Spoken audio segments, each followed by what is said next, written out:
I'm supposed to be filming in here, so I'm gonna try to kind of just be a little stealthy about it. But this is a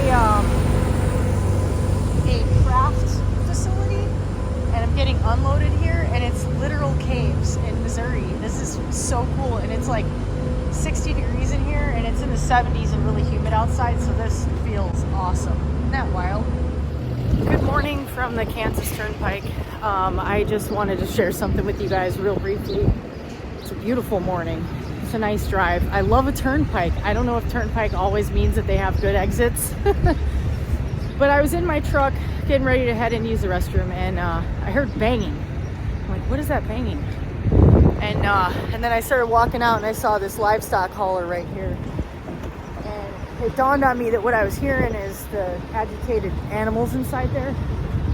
And you can actually see a snout peeking out. I don't want to be inappropriate, so I won't get too close to it, but I could see a couple snouts behind me, and I could hear some mooing. And these guys are presumably on their way to the slaughterhouse, I would assume. I feel like I wanted to whisper that, like they kind of understand me. But what's weird, I'm sharing that because I think that a lot of us don't really internalize, or I'm a consumer of animal products, so I'm absolutely not trying to say anything remotely judgmental about that, but I just think that a lot of us don't, there's a lot of people that might be watching this that don't travel the interstates, so like we don't even think about how animals are transported. Maybe some of us have no idea that that's how that occurs. It's possible, you know, there's a lot of people that just don't have any exposure to that. Can I say the phrase a lot of people one more time? But I don't know, it messes with me. I'm one of those people who consumes animal products and doesn't feel very good about it. I don't eat very much meat at all, but I eat enough of it. I mostly eat chicken, but it doesn't really matter. That's kind of an arbitrary distinction, I guess. I consume a lot of dairy, which is immeasurably cruel, you know, in terms of how it's, I don't even know how to phrase it. Anyway, I just want to share that. Seemed like me being even close to that truck made those animals more agitated, so I don't know if that's what it was or if that's in my head, but I just wanted to share that. Agitated animals in the livestock truck. Kind of makes me sad. All right, guys, I'm about to make my third outfit change of the day. Call me Beyonce. I should be so lucky. I'm at a drop-in hook, and I'm finishing up here, and then I'm going to be heading to a spot in Arkansas for a live load, and I just got a call a little bit ago from the broker, and I'm not really happy about that because I work for a company. I'm not a owner op, so I don't really want to deal with brokers, and that annoys me. Like, they already sent me the tracking text. Don't start bugging me about time. You can bug my dispatcher and they can bug me. So I got a call from the dispatcher, and I was in the middle of like doing my safety things and getting ready to sweep out this trailer so it would be acceptably clean, and it's like they're already on me, so shouldn't be taking video, but I'm gonna change into some shorts because it's like 80 degrees and I'm going, man, it's hot. It's too hot for me. I'm not a fan. There goes the reefer. What's up, guys? It's your favorite ghost. I need to like work on my lighting techniques. There's actually for those of you who are interested in making YouTube videos, there's some great videos. There's a guy, I should throw a link in the description. There's a guy that I've followed, or that I have a couple of videos saved from, who makes videos on how to make YouTube videos with your phone, and I used his videos to get started, and he has entire videos on lighting and some like simple, inexpensive tricks, and I should probably look at those so I know how to light myself. Do I look as tired as I feel? Because I feel exhausted, and I do think a little part of that is adjusting to different caffeine intake, because I cut out coffee this week and started drinking tea instead, so I'm probably drinking about half as much caffeine, which is good, but I feel it. I just shut down for the day. It's like 6, and I'm really happy that I actually don't have to be at the place that I'm picking up from until, they don't open until 7. My appointment's at 8 for a live load, but I'm gonna get there early. But I don't have to get up as early because I'm out in the boonies, and I was so nervous to find a spot. I thought I was going to be doing an on-ramp type of deal or something, because Not that I ever want to do that. We're not supposed to do that. No company wants their trucks parked on a place like that, on a on-ramp. But it was a situation where I dropped off, and I'll tell you about that in a minute, but I dropped off at a place that is like in the middle of nowhere, BF, Iowa. And it was a day of scenic.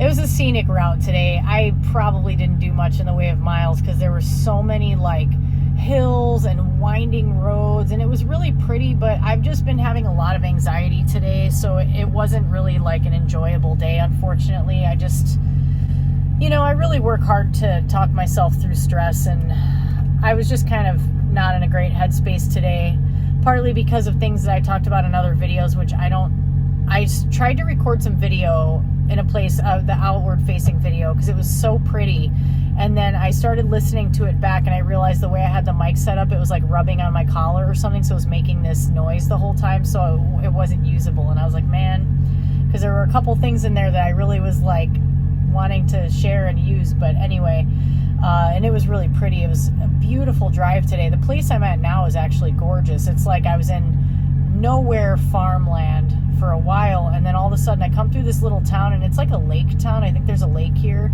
and I'm sitting in this, it's a Quick Star, which is another version of Quick Trip, and it's like at the bottom of there's like a cliff that surrounds it.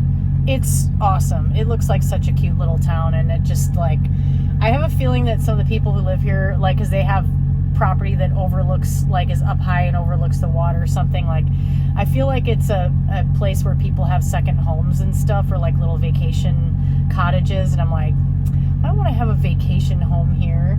Start knocking on doors and be like, can I just crash? Can you make me dinner? Because when you're out here, you miss those comforts sometimes, and this is a really cute little place that I'm in. It's too warm for my taste in general, though. Everywhere I'm wearing shorts, and I'm going to try not to complain because it's like a lot of people love this weather, but I just wanted to tell you guys I just dropped off at a place that, whoa, the whole property smelled really bad, and then when I went inside, it was kind of like overwhelming, and I knew I was delivering meat for pet food, but I didn't really get a look at it or anything, which is often the case.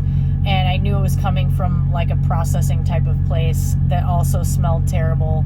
Any of these places you go to, like I've been to a place where it was like an egg farm or something like that, where I was doing a backhaul when I was on that Walmart account and just picking up a truckload of eggs. The smell there was even worse than this. And I'm not trying to share stuff. You guys, I think, know. Anybody who's watching my channel has been watching it for any length of time. I know I have some new viewers, so thank you for watching. It's really cool to see new subscribers and new viewers, and I totally appreciate that. I must have something interesting to say amidst the rambling. But I just want people out there, I never want it to be like, look at how bad this is. It never like that. Because I think we all participate in things, myself included, that are not great. It's kind of part of the world that we live in, and the things that we sort of silently, or like we just sort of file away in the back of our minds, and it's like this silent agreement to go along with things that we know that if we had to see them in person, we might not, And I think even just this is part of the sensory experience of trucking, which is a whole thing in and of itself, where you smell places that you go and you know what you're moving, and you're like, wow, this is bad. It's like that thing where your brain, you smell something and it gives you an aversion for a reason, right? Like if you smell death, you know that it's something bad that you're smelling right away. It's like your brain knows. And that's what it's like when you go to these meat places. And so I got to the delivery and I walked inside, and it was just overwhelming, the stench. And there was a really nice yard driver there, and he opened my doors for me, which I always think is a nice thing for them to do. They don't have to do that, but they have to take your seal off, so maybe that is part of that procedure. And I was like, is this like a pink slime factory? And he's like, that's exactly what it is. And I was like, wow. It's a trip, because it's like, after all the reading that I've done about meat production and food, and then like I feel like I've participated in all these different levels. I mentioned I went to culinary school, and that's like a brief aside in my life. I don't even want to talk about it, to be honest with you, but I've been in a farm-to-table restaurant setting where it's a completely different mindset about food and meat specifically, like more respect for the animal, the individual animal, using all of the animal, stuff like that, to then driving trucks full of processed meat product, question mark, that's going to a place that's basically being made into pink slime for various things, but I think it is primarily for pet food, the place that I was going specifically. I love dogs, dogs and cats, and they all need meat. They all are omnivorous, or in the case of cats, they're pretty much carnivorous animals. So they need that to survive and to be healthy. So it's weird. Anyway, I'm not saying any of this with any kind of judgment. I'm just like saying it's just a weird thing to witness, you know, and see and like smell and feel like you're an integral part of that chain now. When you do something like trucking, especially if you're going to do reefer, you're going to be doing that type of stuff. I'm doing a cheese load tomorrow, so yeah, just something I wanted to share. Oh, but I forgot to tell you another part that was part of the video that I couldn't use. So this morning I stopped at this fuel stop, and there was a guy, a livestock hauler, and he had just come off the scale and gone into the fuel island, and I was so close to being like, can I interview you real quick for my YouTube channel? Like, I wouldn't say it exactly like that. I kind of have an idea of what I would say. Because I was a reporter in college and after college, I have a journalism degree, and that was like a big part of my life. And so I have approached strangers and asked them for interviews before, but usually it's different when you're like, hi, I'm Janna, I'm with the Kane County Chronicle, can I ask you a couple of questions? And it's usually a situation where they might not be shocked to have someone ask them that, because maybe it's like some city council thing. I used to cover a lot of that really boring stuff, but I want to interview other drivers about their experiences. That's something I'm like really interested in doing and presenting on my channel, because I want to share the experiences of other drivers beyond just myself. And I really want to ask that guy. I wanted to be like, so how much does this weigh? Like, I'm so curious, because I know those livestock haulers, they have heavy loads, right? And this particular one was full of pigs that looked pretty small, you know, so perhaps piglets. And you could hear them in there squawking and moving around, and didn't sound very pleased with their situation. And I wanted to ask him, like, how much does this weigh? How did you get into this? And like, does it bug you? Have you ever had any escape artists get out? Like, side note, I have basically gotten my Instagram feed tailored to be like mostly cute animals, like the dodo and like Good News Movement. It's all happy shit. I love when you see stories of like animal escapees and then getting like rescued. And at the end of this whole spiel, I will tell you that one of my ultimate life fantasies is to have an animal rescue. So you know, if you're not subscribed to my channel, subscribe, because if I make enough money off of this thing someday, if I make some YouTube money, my channel gets a crazy number of subscribers, maybe I'll just start an animal rescue and have that be my channel. I'm so tired. I'm just rambling. That's enough. You guys have heard enough of my rambling, and I'll talk to you later. Oh wait, there was something I wanted to say that I forgot. I stopped at that fuel island to clean my very buggy windshield, because it's like full-on bug season now. That's the worst. But that spray that they have that has like the blue and white bottle, if you spray that, go take your bathroom break, and then come back and do your windshield, that works pretty well. That worked for me really well today. Let it soak in, because those bug remover doesn't do it a lot of the time for some reason. But no, I was gonna say though, how I feel like I had this mental disconnect with the fact that I was hauling meat that was probably processed in a really inhumane, you know, facility, like most of them are for mass production. And then I'm looking at this trailer full of piglets and feeling so sad for those animals, but feeling detached from what's in my trailer, because it's at a different stage of production. And I just think it's interesting that we can have these sort of mental disconnects where we just like don't think about stuff. That's all I was gonna say. I just had to pull off at this scenic overlook and get this for you guys. It almost brings a tear to my eye because it is so breathtaking. This is Iowa. This is in Iowa. What a scene.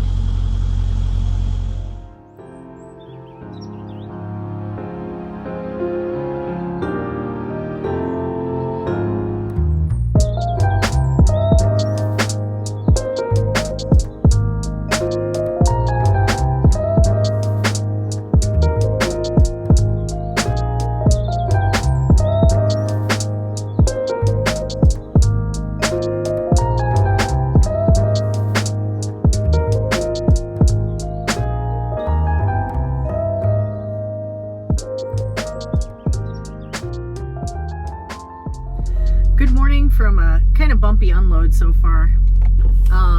It is such a gorgeous morning, and by now I'm not sure if what sequence I'll show this in the video, but I captured the most glorious sunrise. I didn't even realize I was right on the Mississippi River apparently, but I don't think, you know, when you drive trucks, a lot of times you end up going through states where, like, there's parts of Iowa where I've crossed over the Mississippi River, and it's like the clearly immense river. And then where I just was, I don't know if it was like, what would you call that, a tributary? I don't know, off of the river. So I didn't realize it was the Mississippi until I went to share the photo on my Instagram story, and I like to put the little link that shows where the photo was taken, and it said Mississippi River, and I was like, oh, okay, I was on the Mississippi. I didn't even realize it. I know I should know these things. It's a little embarrassing. I'm geographically challenged for a truck driver. Just keeping it real, man. But it's just an incredibly beautiful day. Iowa is one of my favorite places to travel through, except for the fact that there is not a lot of truck parking in a lot of places. And I was kind of freaking out last night because I was in the boonies, and then I just stumbled upon this Quick Trip, and I did make a little video. Quick Star, same as Quick Trip basically, but they call them Quick Star in some places. And just the most quaint, adorable little town. Then when I went to leave there, as soon as I got on the road, I saw a sign for a scenic overlook, and that's always a good sign. When you see that, you're like, okay, if there is room to pull over, I gotta pull over. I actually got some sleep because I didn't have to be at this pickup until 8 a.m. I actually got here at like 7:30 or something. And I actually would have gotten here much earlier, but there was a detour, and I ended up taking the long way. Almost turned down the wrong street by mistake, which was a gravel road, and thankfully this lady in a pickup truck is shaking her head at me as I start to make the turn. And then I stop and I roll down my window, she rolls down her window, and she's like, it's really soft and it's gotten a lot worse. And I'm like, oh crap, you know. And I didn't even realize I had looked at my GPS wrong, and I was trying to turn one street too soon. I would have gone down a gravel road that I should not have been on. Thank goodness for those. It's like serendipitous moments. You come across the right person that gives you the right gesture that lets you know, don't do that. Just in time, man. That lady saved me. When I first got on the road though, I was like, you know, being hard on myself because it feels weird to leave when the sun's already up, and I slept until 4:30, which is, I know sounds like a ridiculous sentence, because there was once a time when 4:30 was like, I don't get up at 4:30. Now I've been getting up at 3:30, sometimes like 2:30. So your brain has to make adjustments when you do this kind of work to a 24-hour schedule, basically, where you're more open to the idea of getting up at times that once seemed ludicrous, because your desire to find a place to park this immense beast of a vehicle outweighs your concern of getting up at a time when you should be sound asleep. So I slept for an additional hour. I got like 7 hours. I feel so much better, and I'm drinking coffee. If you see the pink mug, that's coffee. If you see the purple one, that's tea. I'm particular, I tell you. I don't want my, when I have tea, I don't want it to have a weird, like that weird coffee, the oils in the coffee, like that you just can't quite wash out of the cup. I want my tea to taste purely like tea and vice versa, so I keep them separated. That's a great song, real great song. It brings back memories. I'll never forget when that came out. Anyway, damn tangent. The scenic overlook was incredible, and it was like, that was the moment when I left at exactly the right time this morning, because I came across that spot at the moment the sun was coming over the horizon line, and I legitimately got tears in my eyes. And it just, I was listening to a show that I really like on NPR, another good weekend show called Hidden Brain, and it's all like neuroscience stuff, and I love brain science. And there was an episode recently that I was like, I want everybody to hear this, because, you know, I talked a little bit about addiction in my recent video, and this talked about the concept of awe, and like the way that awe functions in our lives, and can be like this sort of healing thing to, when it comes to like mental health and addiction, to experience awe.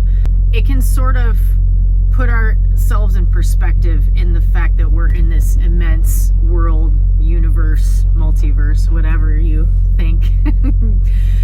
And there's so many times now when I see a sunrise and I get tears in my eyes because I'm just like, I got to witness this beautiful moment. You know, how I just feel so grateful that I got to see this fleeting moment, because sunrises are quick. And when you actually go and watch them, you realize it happens in a matter of minutes, and every second the sky is changing subtly. And I really notice it when I take videos, and then I kind of like watch it frame by frame, or if I take a number of photos and you can see the change from one photo to the next. It's really just breathtaking, and it's cool.